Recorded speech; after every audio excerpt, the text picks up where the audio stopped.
Hello students, welcome to Jarvis campus. हमने हमारे last video में देखा कि कैसे इंडियन मार्केट में कई सारे प्रिंट मीडिया आ चुके थे। वहाँ पे विजुअल प्रिंट्स भी आ गए थे, न्यूज़पेपर जर्नल्स भी चालू हो गए थे और इन जर्नल्स में सोशल, पॉलिटिकल, मॉडर्निटी जैसे टॉपिक्स पे बताया जाने लगा। मगर धीरे धीरे इन प्रिंट्स में वुमेन की फीलिंग्स और वुमेन के एक्सपीरियंसेस को भी बताया जाने लगा और ये भी बताया जाने लगा कि कैसे वुमेन्स की जो लाइफ है वो चेंज हो सकती है और क्यों वुमेन्स को पढ़ना चाहिए। और इसलिए जो मिडिल क्लास की वुमेन्स थी उन्होंने पढ़ना स्टार्ट कर दिया। कई लिबरल फादर्स जो थे या कई लिबरल हस्बैंड जो थे जिनकी सोच बड़ी थी और जो वुमेन्स को पढ़ाना चाहते थे, उन्होंने घर में ही अपनी वाइफ और डॉटर को पढ़ाना स्टार्ट कर दिया। और फिर जब मिड 19th सेंचुरी में स्कूल्स ओपन हो गए वुमेन्स के लिए, तो लोगों ने वुमेन्स को भी स्कूल भेजना स्टार्ट कर दिया, गर्ल्स को स्कूल भेजना स्टार्ट कर दिया।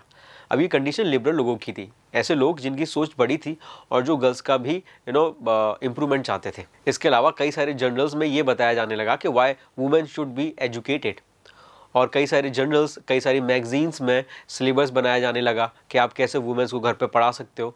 और रीडिंग मटेरियल्स भी जो मार्केट में आने लगा जिससे आप वुमेन्स को या गर्ल्स को घर पे ही पढ़ा सकते थे।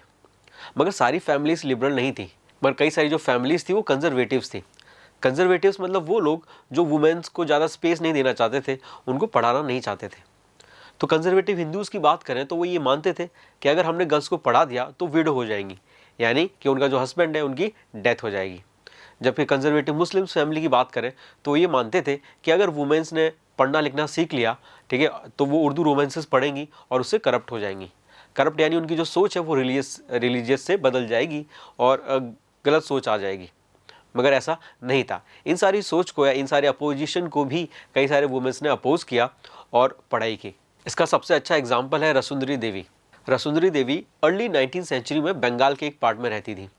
इन्होंने अपनी फैमिली से चुप चुप के पढ़ना और लिखना सीखा, जिसके बाद फिर इन्होंने सब अपनी ऑटोबायोग्राफी लिखी जिसका नाम था अमर जीवन, जिसमें इन्होंने बताया कि कैसे वुमेन्स के साथ या इनके साथ कई सारी प्रॉब्लम्स इन्हें फेस करनी पड़ी।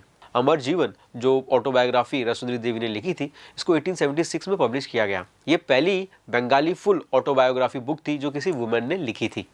इसके अलावा 1860s में एक और बंगाली वुमेन थी जिनका नाम था कैलाश भाषिनी देवी। इन्होंने भी एक बुक लिखी जिसमें इन्होंने बताया कि कैसे वुमेन्स को कई सारी प्रॉब्लम्स फेस करनी पड़ती हैं उनके डोमेस्टिक वर्क के रिलेटेड, या कैसे डे टू डेली लाइफ में उनको परेशान किया जाता है। 1880s में महाराष्ट्र में भी कई वुमेन्स थी जिन्होंने बुक्स लिखी, जिसमें पहली थी ताराबाई शिंदे और दूसरी थी पंडिता रामाबाई। इन्होंने बुक्स लिखी जिसमें इन्होंने मोस्टली फोकस किया कि कैसे upper caste Hindu women's, specially जो विडो होती हैं, उनके लिए कैसे मार्जिनाइजेशन किया जाता है, कैसे उनके साथ भेदभाव होता है और कैसे उन्हें परेशान किया जाता है, उन सारी चीज़ों पे इन्होंने फोकस किया था। इसके अलावा एक और वुमेन थी तमिलनाडु में जिन्होंने वुमेन्स के ऊपर लिखा था कि कैसे जो एजुकेशन है वो काफ़ी ज़्यादा मायने रखता है वुमेन्स के लिए। अब यहाँ पर हमने देखा कि अलग अलग लैंग्वेज में वुमेन्स के ऊपर लिखा जा रहा था।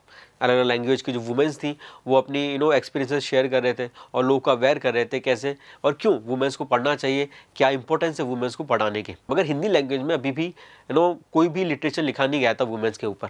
तो वो कब लिखा गया देखेंगे नेक्स्ट वीडियो में। Thank you.